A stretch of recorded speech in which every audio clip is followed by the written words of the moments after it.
Assalamualaikum warahmatullahi wabarakatuh. Gimana kabarnya semua?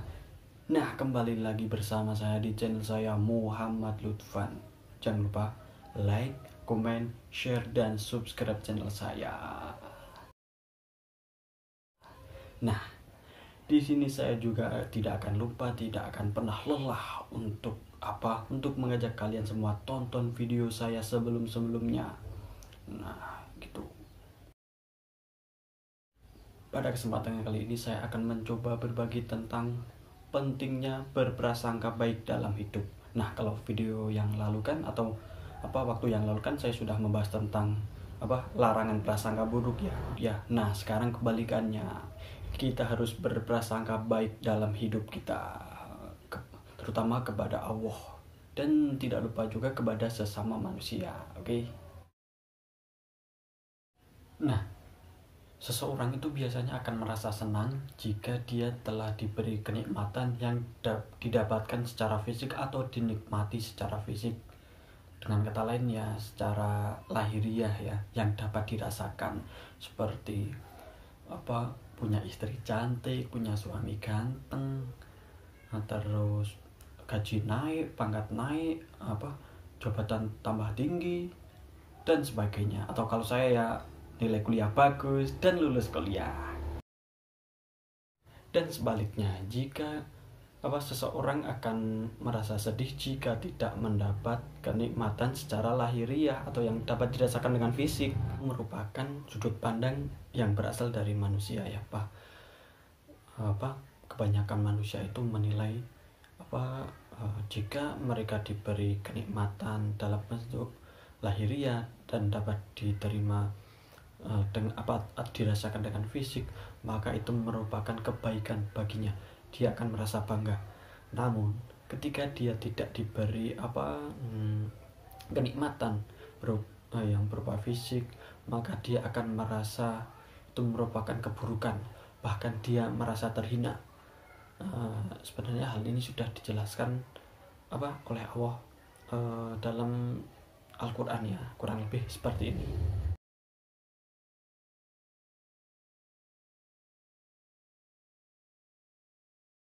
Itu adalah menurut sudut pandang manusia.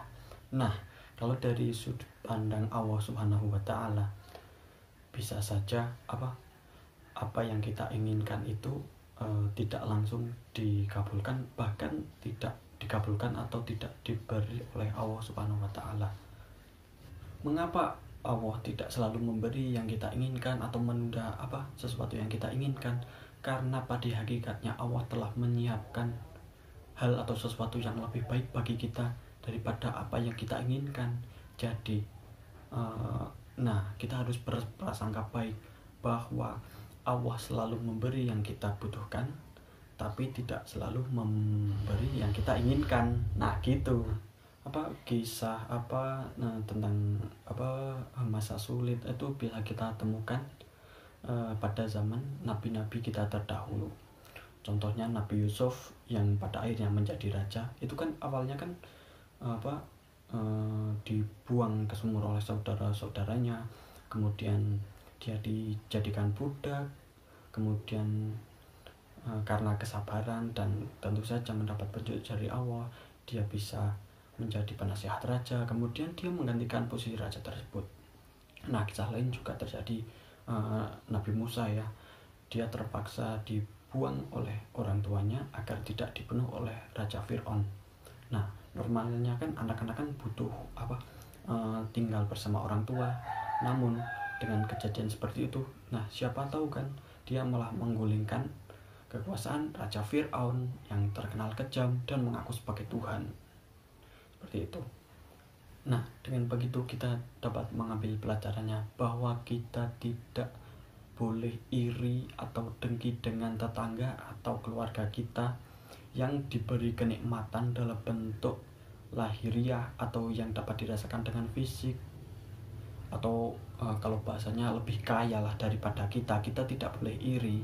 Namun bolehlah kita berangan-angan agar kaya atau memiliki harta berlimpah seperti tetangga kita.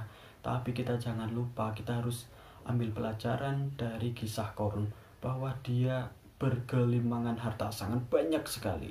Bahkan kuncinya saja itu berat ya, kunci untuk membuka gudang emasnya itu berat sekali. Nah, Korun itu dikisahkan dengan kesombongan, ketamakan dan kerakusannya, dia tidak menggunakan harta itu dengan baik.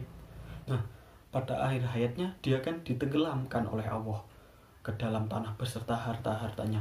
Makanya seperti yang kita kenal sekarang, bahwa jika kita menemukan sesuatu di dalam tanah, kita menyebutnya harta karun. Nah, seperti itu. Itu adalah gambaran contoh orang yang diberi kenikmatan lahiriah atau yang dirasakan secara fisik, dia tidak menggunakan dalam kebaikan. Nah, jika kita ingin untuk menjadi orang yang serba berkecukupan, harta melimpah, nah kita jangan lupa menggunakan harta tersebut dengan baik agar bisa bermanfaat bagi diri sendiri dan orang lain untuk menuju surga Allah Subhanahu wa taala. Nah, persis seperti keadaan kita seperti ini. Contohnya, jika kita ingin melamar sebagai direktur atau sesuatu dengan jabatan tinggi tapi tidak terima, ya tidak apa-apa. Kita harus berpikir positif dan berprasangka baik kepada Allah. Allah pasti akan memberi yang terbaik bagi kita, melebihi apa yang kita inginkan. Nah, kalau saya sendiri sih sebenarnya juga iri ya, karena ya manusiawi ya. Kan teman-teman saya banyak yang sudah sidang skripsi, bahkan sudah wisuda. Saya belum, skripsi saya belum selesai. Tapi saya tidak apa-apa. Saya tetap berpikir positif dan berprasangka baik, bahwa saya yakin Allah telah menyiapkan yang terbaik bagi kita, melebihi yang kita inginkan. Nah, contohnya saya juga kemarin gagal sih tes CPNS.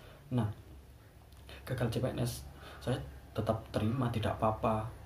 Mungkin suatu saat nanti dengan gagalnya saya menjadi PNS, kan masih ada kesempatan yang lain ya.